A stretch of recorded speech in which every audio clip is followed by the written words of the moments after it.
Hello, and welcome to Talk of the Town.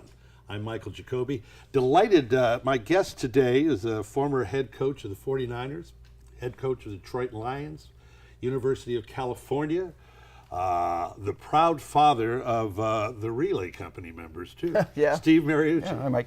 How are Thanks you, for buddy? having me on. Yeah, good to be Delighted to here. have you here. What you don't know is when we go to post on this, I'm going to play the music from your boys' band. Really? Yeah, Will they get residuals for I this? hope they do. Okay. They're no fool. That's the first thing. That's the first thing they'll say. Dad, what are you doing? They got a check from the NCAA or CBS or whoever it was. Somebody in college football was playing their jingles before games, in and out of breaks and all that. And all of a sudden, that check shows up in the mail. It's kind of funny. They may be the only people that ever got a check. Well, it wasn't much. Go figure. And I also should point out, obviously, for the last 10 years, an analyst for the NFL Network. Mm-hmm. I must tell you, my friend. That is the longest I've ever held Yeah, a job. that's right. 10 years. Or, You're never anywhere for 10 years in coaching. you know the story when Joe Torre took over the Yankees and he said to Steinbrenner, "Where should I look to buy a house?" And Steinbrenner said, "You ought to rent," True. which sums up coaching. I have said, I've been said to me when I told friends I was doing this interview from my good buddy Mark Purdy, John Poach, who's a good friend of yours, Gene Blair, they said, "You're the greatest guy and the greatest interview in the world." Yeah? And I said, even more accessible than Harbaugh. They went, "Let's go somewhere in between." Well, thanks. So Yeah, I'm delighted to have you here. All right, Good to be here. Ironweed, Michigan. Iron Mountain, Michigan. Iron Mountain. We'll tell Wikipedia they're wrong. There's no weed. Okay, that's why you moved. That I know. That's funny because my dad was born Ironwood. See, there's Iron River, Iron Wood, there's Iron Mountain, there's no Iron Weed. And Iron Mountain, though, this is all in the Upper Peninsula of Michigan, right? Actually, Iron Mountain's on the Wisconsin border. That's why everybody from my hometown would be Packer fans, 100 miles north of Green Bay, Wisconsin, not necessarily Detroit fans, because that's 500 miles. Michigan's a big state. And you know what? They had snow, 2 inches of snow a couple days ago up there. Really? Yeah, middle of October. My God, that makes that. I miss that. That makes that punt snap a little slippery. But we're not going there. Hey, tell me, growing up in there, so the first pro game you went to was with your dad at Green Bay or at Old Tiger Stadium? Yeah, no, I never went to Tiger Stadium down there. We always went to Green Bay because it was closer. But, I was 8, 9, 10, 11, 12 years old growing up as becoming a football fan, but I was a Packer fan. Okay. And that was the Lombardi days. Sure. So it was was a good time. that was an easy dynasty to start latching your interest to. And we didn't go to any regular season game. We couldn't afford to go to a game. We did 2 preseason games. I remember one rained. But then we would go to training camp. You know how many fans go to Packer training camp and watch? And geez, I remember I got photographs of me getting an autograph, from Bart Starr and Willie Wood and Lionel Aldridge and Herb Adderley and Jimmy Taylor and all those guys. And I became a football and a Packer fan real quick. I still talk to some of those guys today. Bart Starr's not doing very well. Oh, I'm sorry to hear that. Health-wise, but he's going to try to get back for Thanksgiving night when they put Brett Favre up in the Ring of Honor and retire his jersey. Bart's going to try to make it back. So we're all praying that he had a couple strokes and he was my hero. He was my idol growing up. Gentleman. Did your dad play ball? My dad went to Michigan State, on the GI Bill. He was a World War II vet. And he was a boxer and a wrestler at Michigan State. Really? Yeah, he was a 2-sport guy there, and he coached. Then he coached wrestling in the Upper Peninsula for a lot of years, and so he was not a football player, but he was an athlete and a coach, and so I kind of grew up in that environment. And Now, did you wrestle? Oh yeah, he made me Pretty wrestle. much had to So wrestle. all my brothers, I have 2 brothers. They were both excellent wrestlers, and they stayed with it in high school. One brother, Bobby, is the Cuesta Community College athletic director. He was a national champion wrestler and valedictorian of his class and all of that stuff. I chose, when high school started, I said I got to either play basketball or wrestle. Well, my best friend was Tom Izzo, right, at Michigan State. So I said, we're going to play basketball together, right? So I got into the wrestling stuff as a freshman. But yeah, as a kid I did. I must tell you, my favorite clip I wish that we could find it. I couldn't find it. I don't know if it was NFL Films, but you're on the sidelines with Steve Young. And I know you know the story during a very important moment, and Steve's listening, and the tension, you could cut it with a knife. And you looked at him and said, "You having fun?" And I went, "My God, is that what it's all about?" I said, "Is this fun or what?" And it was just raw, organic. I was like I was talking to my kid or my wife or my friend, and it was in the middle of a game, and it was. You got to have fun when you're a coach, right? I mean, there's enough pressure, or there's enough criticism, and there's enough of all of that, even more now with social media, right? You better find a way to enjoy it. Winning or losing, you better find a way to enjoy the journey, the challenge, the ups and the downs. And obviously, you know, when Steve Young was on the team and Jerry Rice and that bunch, it was much more fun coaching then, you know, when you're winning and having fun, than it is even a tough season. But you better find a way to enjoy even a tough season somehow. Well, that having been said, and we'll get back to coaching in a moment, when it comes to the NFL Network, is this fun? Yeah, it's fun. I 10 years now. Tell me the difference in hours. Well, you know, last year even the year before, I was telling my wife, I said, I got to get back into coaching. This is killing me, because my schedule would be, because we started Thursday night football, right? With the network, and we did it for the first 9 years, and we traveled. So you travel on Wednesday and most games are on the East Coast, right? Eastern time zone. Just travel Wednesday, do your meetings and shows and everything. Thursday, fly back here on Friday, and then Saturday morning, boom, I'm right back down to the studio in Los Angeles for the weekend, and then I come back home, and I have a studio in my home. I do shows from my house on Monday, so I have 1 day off a week, Tuesday, and that's a prep day, you know. You got to get ready for all of these interviews or XOs or whatever you do. So I was in a hotel 3-4 nights a week, and on an airplane 4 days a week, and it was grinding. It's at least when you're coaching, you sleep in your own bed. Yeah. There's only 8 trips. Albeit 2 hours a night, but at least it's not much, but you sleep. So I mean, it was now they pulled us off the road on Thursday nights. We do all of our pre and post game shows from the LA studios, you know, at the network. We don't go to the site, so that kind of saves some travel, makes it a little bit easier this year. But it's a grinder if you're you know, in television during the fall. The off season's different. That's what's different. Yeah. You know, I actually have a life in the off season. You can actually get the handicap down in the off season.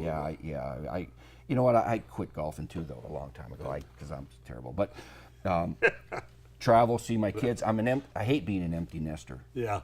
Oh, that's a great point. Yeah. Because all my kids, you know, they went to schools around here. All their friends. The house was always Grand Central Station. I loved it. But our baby, Brielle, is a junior at Boston College. Okay. She couldn't have picked a further place to go to school. We love it, though. She'll be studying abroad next semester, but they're gone. Yeah. So you go from 90 miles an hour to 0. It's like having conversations with your wife again. And I was like, we got to talk now. And I went when the kids left. I went, so how you been? And you are. So we do a lot of traveling to see these kids. Even during. Can we go see the kids? Yeah, my wife just came back from Boston, and I know she's going again in 2 more weeks. And so I have one son, Tyler, who is associate athletic director at the University of Maryland. Okay. And he has oversight of 11 sports, and he's busy, he's married, he's got one on the way, all of that. He's doing great, but he's on the other side of the country. Sure. My son Adam is in New York City and working and living there and loving it. And so one son's in San Diego, and so they're gone, and I'm just kind of hoping and praying they kind of show up and come back here at some point. You and I are pretty close to the same age, although you won't enter the autumn of your years for a couple of weeks, I understand. So you're gonna. So you know my birthday, I'm going to be turning 60, huh? 60. So on the network every year. That's right. Last year they gave me diapers and Geritol and some of that stuff on the air. Yeah, it was good. Yeah. Don't throw them out. Keep them. But when you and I were growing up, and really well into our adulthoods, there was no NFL network, no MLB network. Now there's NHL, certainly the Golf Channel that Arnold started and NBC owns. when they started ESPN. Did you say to yourself, is there really going to be a market 24 hours a day? Well, you know, ESPN, when did they start? I don't know, 45 years ago, whatever that it was. And it was going to be all sports, an all sports network. And people were saying, you're going to have programming for just sports all day long. Just sports, really? No news, no traffic. No. And obviously now ESPN has what? ESPN News, ESPNU, ESPN Classic, ESPN2, okay? And then every sport, the Golf Channel, everybody, every sport pretty much has its own network. Every conference, think about it. Oh, you're right. The Big Ten, the Pac-12, the SEC. Some schools have their own. University of Texas, Notre Dame, BYU, they have their own network, all right? And it's because there's such an appetite for sports fans to follow their sport or their alma mater or whatever that is. These networks wouldn't stay alive and in business if there weren't eyeballs on it. And so there is, and it's amazing how sports is such an addiction in the U.S. And you know, you go over to Europe, and we've all traveled there and this and that, and you watch soccer, and soccer's such a world kind of a sport, right? But the variety of sports that we have in the U.S. with men and women is off the charts, and there's such an appetite for it. The other thing we tried to find was a clip from the 1975 National Championship game when you were quarterbacking Northern Michigan. Those must be all tied up in the courts because there are no clips of it. Oh, I got clips. You got clips? You should have said, bring some clips. We're going to take a break. We're with Steve Mariucci. We're going to talk. We're going to bring up the concussion word in the next segment and talk about his future and what he's got planned, and bring you up to date on what's going on. You're watching Talk of the Town. I'm Jacobi, and we'll see you in a minute. I'm Sal Pizarro, the Around Town columnist for the San Jose Mercury News, and you're watching KCAT TV.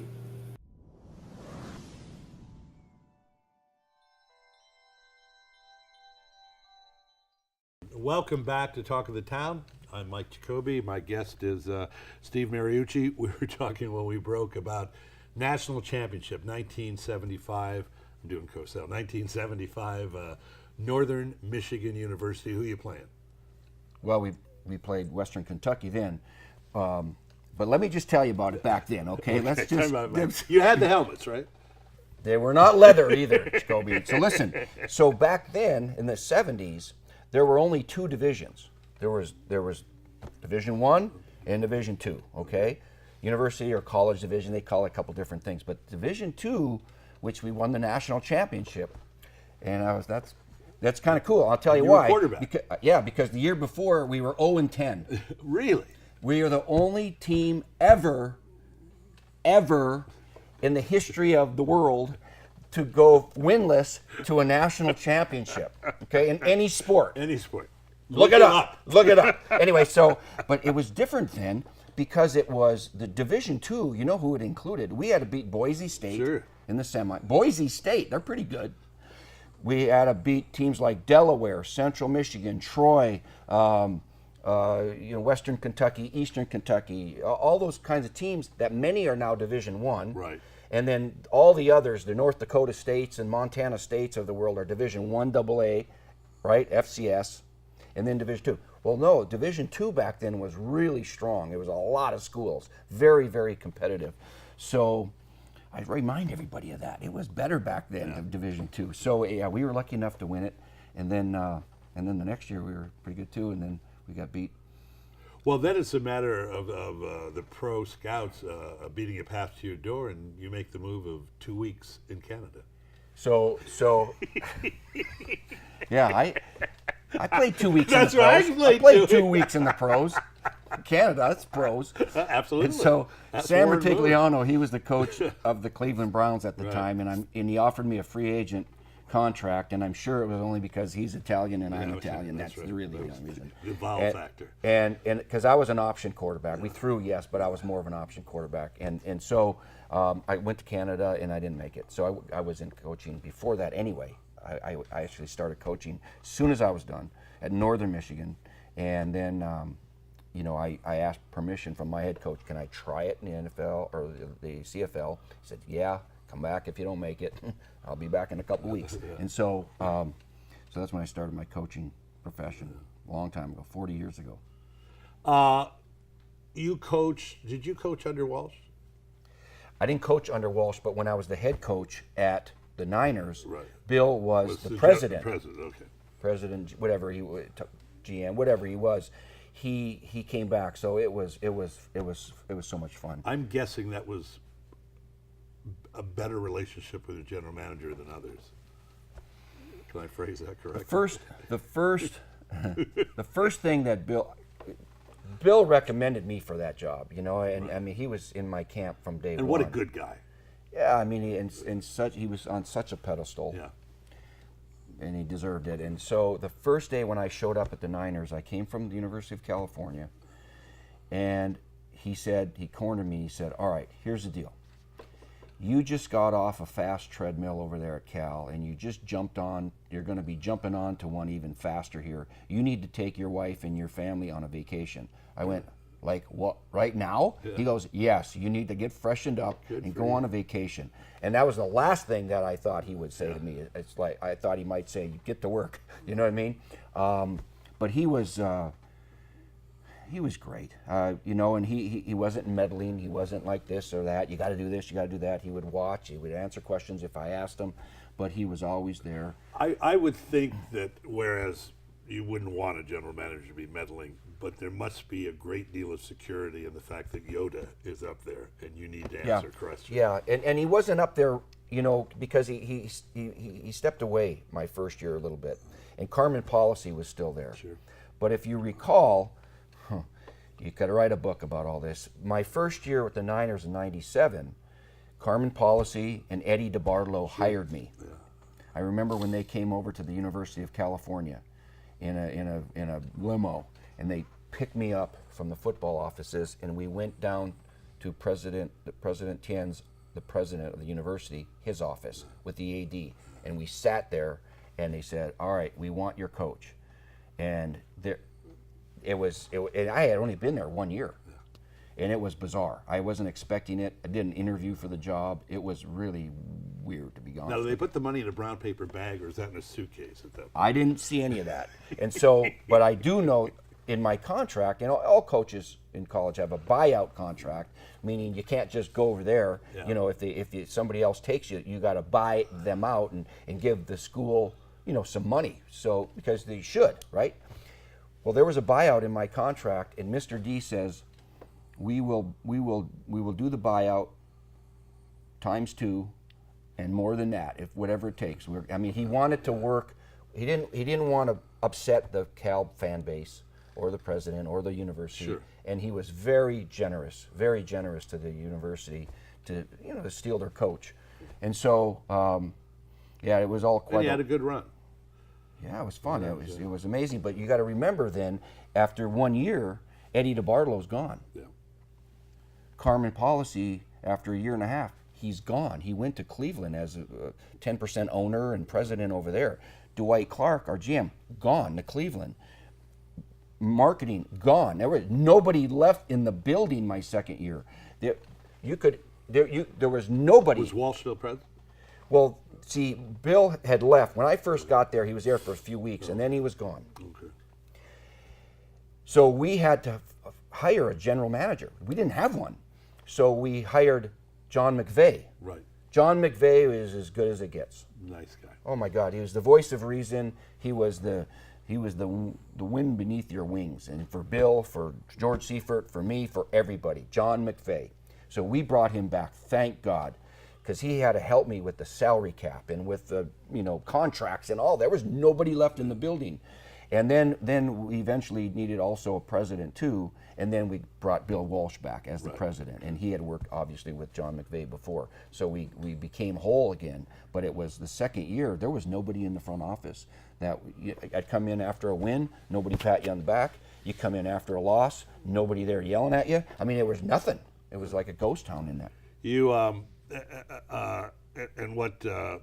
signing the contract with the Lions, which at the time was the largest contract, I believe, in history. for a head coach, and most of that's documented pretty well, so I don't want to go into that deeply. But overall, what you walked away with was knowledge that's helped you going through something man. like that?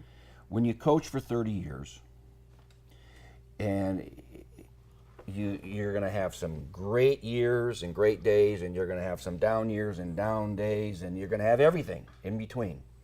That's the beauty of coaching, because whether you're a high school coach or college or Pop Warner, it doesn't matter. Coaching is teaching, and that's what I went to college for.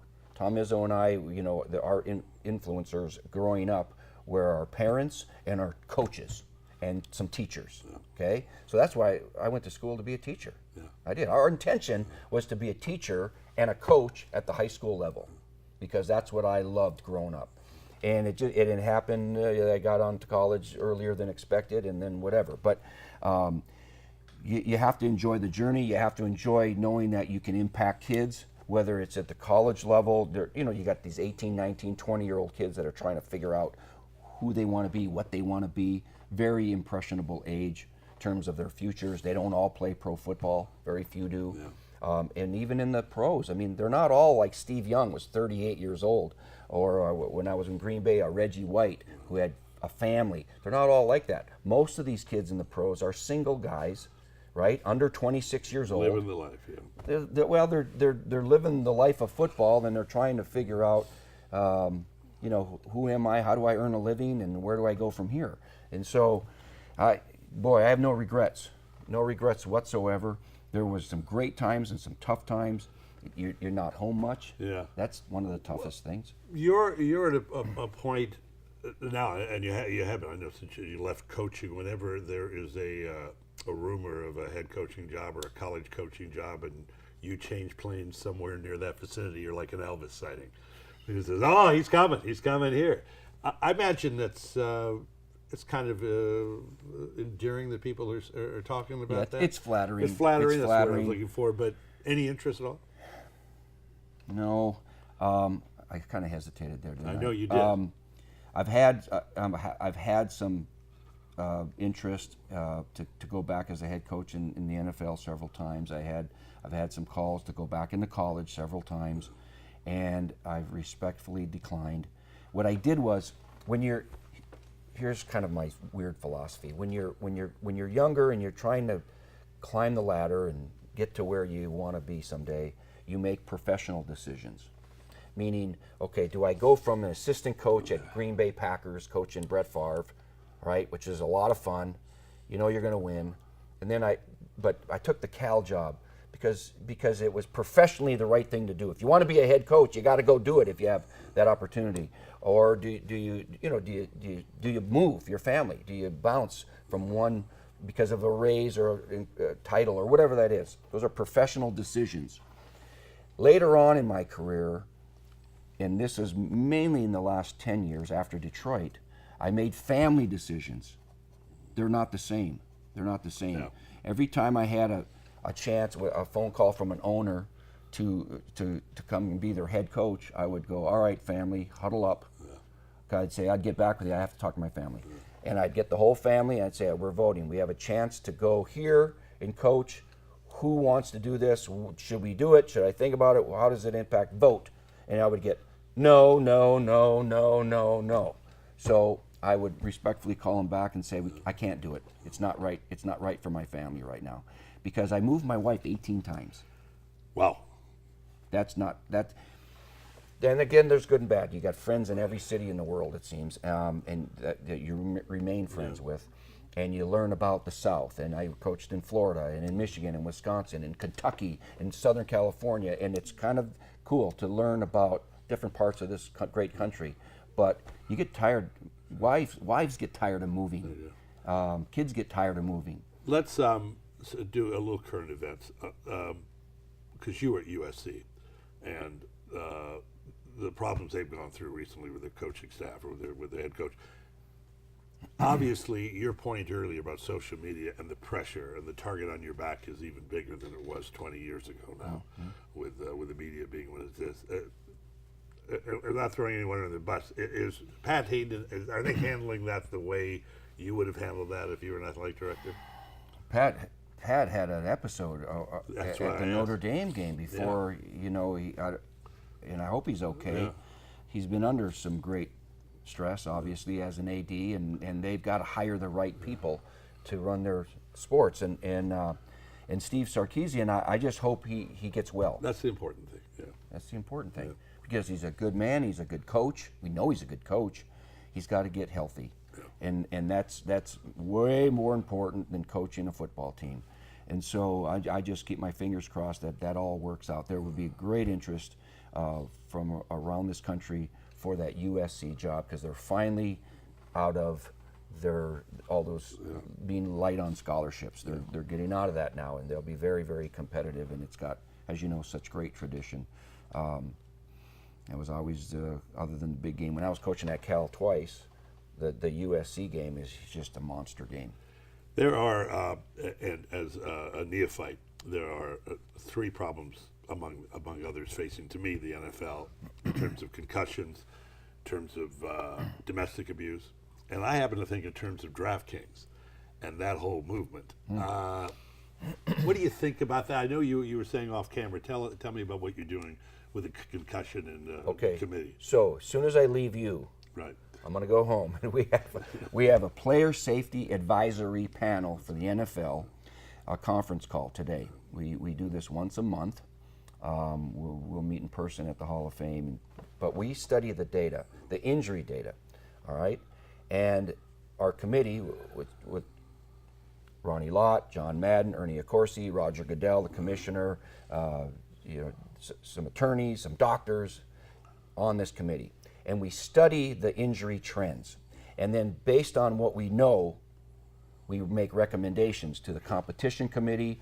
We have changed some things, or we have been instrumental in suggesting, moving the kickoff from the. Now, does that go to an ownership vote, or how do those get implemented? Yeah, it's a lengthy process. Yeah, okay. I mean, the competition committee's got to deem it worthy of discussion and a vote, and then it'll usually go to ownership vote and to change certain rules. Sometimes depends on what it is. Yeah.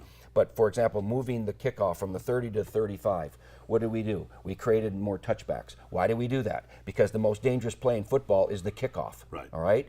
And we don't let anybody have a big wedge anymore, because the big guys are getting hit and they're getting knocked out. And so we've eliminated we've reduced concussions on kickoffs by 50%. And over the last 3 years, because we've been doing a lot of this, staying off the quarterback's helmet, right? Defenseless receivers, all those rules. We've reduced concussions every year by, now it's by like 33%. And that's progress. Is it perfect? No. But it's reducing our most serious injury really is concussions. That's the biggest concern right now. So it's a monthly conference call, and you've got it coming up today. And I must tell you, if you're going to have a conversation about concussions, there's no better prologue than the conversation with me going into it. I know it. I will mention you're that we going spoke to get- today. Absolutely. And then we're talking about the other injuries, and we've recommended, there's less padded practices during the season, and there's a trickle down effect into colleges and hopefully high schools. You know why it's been hard in high schools to get things changed? Because every state has its own governing body. Texas is different than Florida, is different than Michigan, and different than California. Some have spring ball, tackle practices, some won't. And so there are a lot of different high school rules by state. Well, growing up in Midwest, you played padded and tackle in 5th grade. Yeah, I did, but I mean, you know they what? don't do that out here. Because I grew up in Illinois, we went through that. Yeah, there's They don't Pop do that out Warner, here. and that's up for discussion too, because a discussion that needs to be addressed. kid gets a concussion at age 10. Yeah. What do you? I mean, that's not a good start. And so we're studying that too. But we have these youth football programs now that require the coach to be certified. All right, you can't have one of those guys that just try to relive his childhood and smashes the kids together for 2 hours. No, they've got to learn how to tackle with your head up and keep the head out of the game and all those sort of things. That's just head stuff. We're talking about conditioning and hydrating and all the other things that go with it too. We're trying to make the game safer. We will never be perfect because it is such a collision sport, but we're trying to provide information and data and know-how to all the coaches all the way through to make this more doable, more acceptable for moms. Yeah. For moms. domestic abuse, that's something that, I mean, that from a societal standpoint, that really hadn't been, I mean, the NFL really mirrors in terms of it being brought to the forefront. And just about every social issue, Yeah, it mirrors sure. society pretty much, doesn't it? And so, Is the NFL handling that well? with- Were you proud of what happened as being a member of it? Not of what happened, the abuse, but are you proud of how they handled it? you know, Roger Goodell has a tough job Oh, sure. Yeah. because he's trying to be strict and he's trying to be tough and he's trying to minimize whether it's domestic abuse or substance abuse or all the things that can happen to anyone out there. And some of the penalties have been not strong enough. Some of the penalties after the Ray Rice thing with 2-game suspension, it was like, what? Just 2 games for that? We saw the video in the elevator, and then 4 games for deflate gate. and then the equity with it. But it's a tough job. All I know is he and his staff are trying to keep the integrity of the league at a high standard, and that's not easy. That's not easy. Nope. You know, you're talking about. Let's face it. You're talking about guys that are wired, right? Absolutely. To be tough and aggressive and play a sport, and you know that's what we expect on the field and off the field. We expect them to be gentlemen, and we do that in high school. We do that in college. We do that in every sport, men's and women's, and sometimes, and then you mentioned the social media. Anytime somebody missteps, boom! I mean, it's out there. Everybody knows about it. 3 minutes later. Which may be a blessing to an extent, that people have to be watching themselves a little more. But what's interesting, Coach, is that the locker room talk, the classic locker room talk from a coach, is really an on switch to the players when they go onto the field. But there's no off switch when you come off the field. You come off, there's no letting down. You still come off, and it's like, I guess, doing an entertainment gig. You come off, you're wired. You're I'm going to go straight to bed. No, I'm still on edge. Still got adrenaline running. It was something that needs to be addressed. You need to be careful around people at that point. You go from the game, which is the complete get up, excited, and combative state that you can possibly be in, to come on down after that, Right. okay? In fact, in the locker rooms, after a game's over, there's what we call a 20-minute Like a decompression, cool down yeah. period.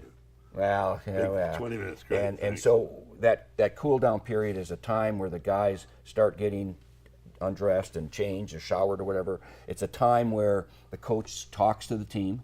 The coach always talks to the team, win or lose. You kind of give them some reminders about maybe what to say or not to say to the media. You know, everybody's going to have their own voice, but you try to circle the wagons a little bit.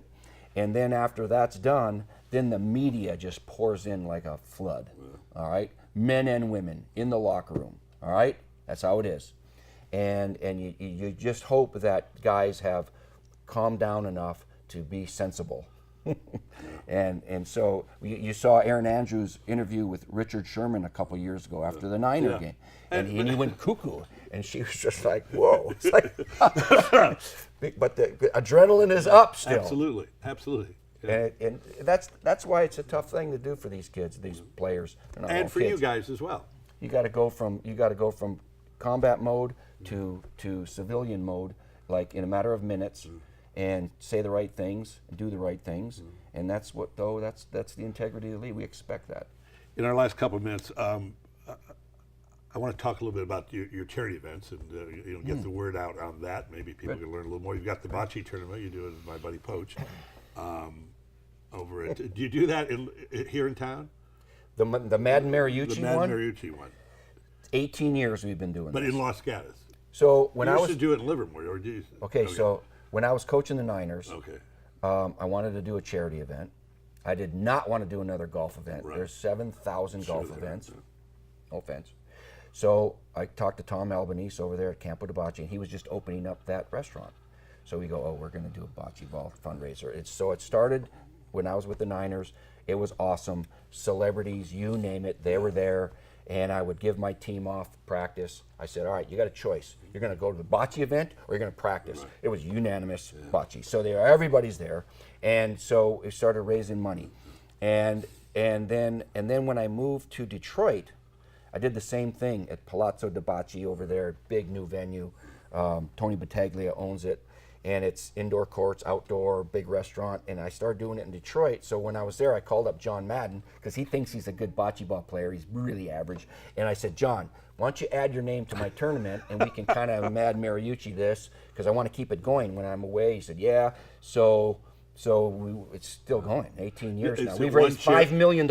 Is it one charity you work with? Or No, so we've changed over the years. We've been Mothers Against Drunk Drivers. We've done, Los Gatos Police Department. Yeah. We've done a lot of different things, but it's kind of now it's Special Olympics. We cut a $100,000 check for Special Olympics.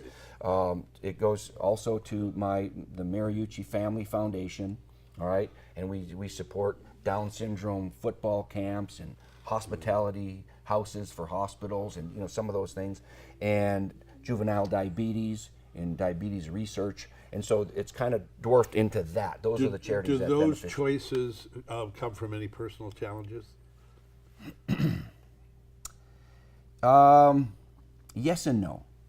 So Tom Albanese, the owner, John Madden and I, so we run this tournament, and it's bare bones. We don't pay for people coming in or hotels or anything. People come there on their own to just donate their time. That's why it's so awesome. So it's very efficiently run. And so after we pay for the spaghetti, all right, we have some food there. It's awesome. We divvy it up 3 ways. Tom Albanese can take his third and go anywhere he wants. He's the one that goes 100% Special Olympics. Okay? Mine goes 100% to the Mariucci Family Foundation, which I told you it was our Down syndrome football camps that we've started to spread through the country. Did you have someone in your family?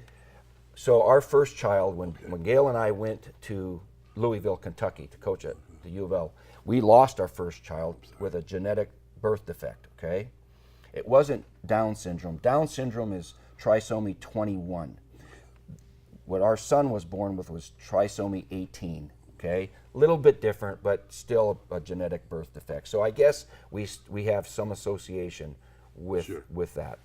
John Madden, is close to juvenile diabetes, because I believe one of his grandsons is going through that. So yes, there's some reasons why we steer money in certain directions. There's so many charities that are deserving. It's always a tough decision. Why not breast cancer? Why not domestic violence? Why not AIDS? There's so many, but we had to get focused and narrowed down to a certain 4 or 5, and that's what we've done. For those folks watching who were certain I was going to say Jazz on the Plaza at one point, I didn't, just so we're clear on that, looking for money. Talk to me. You have a 5-year plan? When you went to the NFL Network, did you say, I'm going to try this out? Yeah. It just keeps getting better? So when I got fired in Detroit, all right, let's go back to Detroit then. You signed a humongous contract in Detroit. Since now we have time, we'll open this gap. Yeah, Matt Millen, who's was a friend of yours. Did he recommend you for the job? Yeah. Okay, he recommended me for the job. He was trying to get me 2 years prior to that, and then I was available, and then I went. And I didn't go because of the money, although it was good. It didn't hurt. It's my home state. Right. My mom was going through cancer. I wanted to be back there. Izzo's my best friend. I had family back there. They had never won since the 50s. I mean, there was a million reasons to go back there and see if you could turn it around. So I did, and I didn't get it done. It's that simple. Okay. So when I got let go, when coaches get fired, and we just had Joe Philbin get fired over in Miami, and the media goes, yeah, he's fired, next guy up, that kind of stuff. And they don't think about the families. They don't think about the assistant coaches that are going to have to find new schools for their kids and move on and all that kind of stuff. It's not fun. Do most contracts have a dismissal clause? Or if you sign a 5-year contract, they've got to pay you? Well, are you talking about coaches or players? Coaches. Coaches depends on who your agent is and what kind of deal you can strike, right? And so mine had an offset clause, which means if I were to go work someplace else and get paid a similar amount of money, they would be off the hook. If I got half of it somewhere else, they would be responsible for up to. So it's called an offset. So anyway, I went to work for the NFL Network. But I was so distraught. I was so bummed out and disappointed and dejected after losing my job because you feel like you failed. It's a public failure too. Whew. I went there with there was failing was not an option, you know, and then I failed, and so I didn't leave the house for a month. Yeah. You did a Brian Wilson.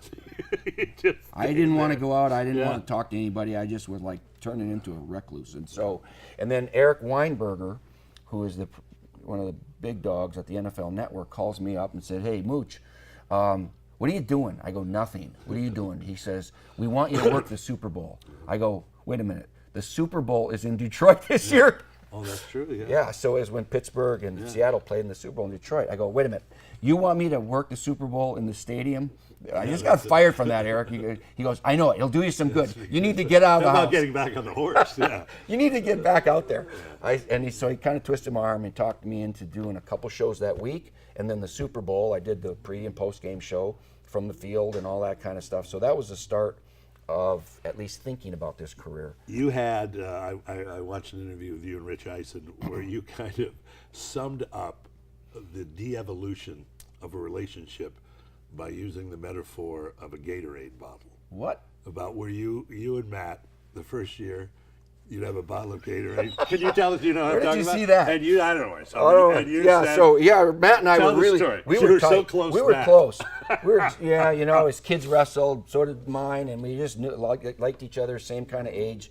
And so, anyway, I'm with him in Detroit for the first year, and it's like, take a break, blow the horn, take a break, Gatorade, here. Matt, you want some? Yeah. We're drinking out of the same Gatorade bottle. The next year, it was like, take a break. All right, here's mine. There's yours, right there. And then the last year was like, I'm not even standing by you for this break. I'm over on the other side. Get your own. It's like, things change over time. Excuse me, that is funny. Yeah. That's what it's all about. Yeah, we don't drink out of the same bottle anymore. We don't even drink on. Hey, on the other sideline. That's fun. Hey, so 5 years from now, I mean, you happy with the you want to stay? Oh yeah, I love it. I think I want to be one of those guys. You know who are a couple of my heroes in this profession? No. Lee Corso. Okay. I worked with Lee Corso in the Orlando Renegades, the USFL. I coached with him. Okay. He was crazy then. He's still crazy. I love him to death. He's 80 years old, and he's a rock star when he goes on campus. Absolutely. On game College day. game day is oh my God! phenomenal. Puts the hat on, and everybody goes crazy and all that. Last week he had this little Michigan State hat, and he couldn't get it on. And this game's at Michigan, right? And then all of a sudden he throws it away, and he puts that big Michigan hat, and they go crazy. So, or Dick Vitale. And he's so good at what he does. And these guys are 80, 76 years old. And I've said to my wife, I go, you know what? I kind of want to do that. Yeah. I want to be the guy that stays in it a long time and is knowledgeable about the sport because you coached it, but is entertaining and fun to watch. And I said, I think I like that path. It's funny, we had Roger Maltby here, and I asked him, having become an icon, how do you like it? He goes, I don't know when it happened, but I'm sure enjoying the ride. Good, yeah. Yeah, it's a fun. You get to stay. You're not front center, you know. But you talk about the sport that you love, and that you're really familiar with. Really, coached for 30 years and now 10 years in this. So for 40 years, after I graduated, it's been all football. And so to be able to say that you get to work or talk about or play or whatever that is, a sport that you love, and they pay you for it. Right. I mean, that's all we can ask for. Promise me you'll come back after the season and come visit us again after Super Bowl. It's a long commute. It's a long commute. Over the hill. Over the hill, all the way to Montezurino. We'd love to see you again. Yeah, enjoyed it. Thanks for having me on. And good luck on this entering 60 years old. The prunes are in my glove compartment. If you need What happens at 60? Because at 50 you get an ARP card, but at 60, see, I got a fake ID. You still get the I got a fake sunshine ID. I'm 48. Yeah, you still get the sunset dinner, but now you can ride buses for free. So it's Free buses. This is a nice. I'm going to do that just to say I did. Steve Mariucci, it's a joy. Good seeing you, my friend. Thanks for having me on. That's Talk of the Town. Until next time, I'm Jacobi. I'll see you soon.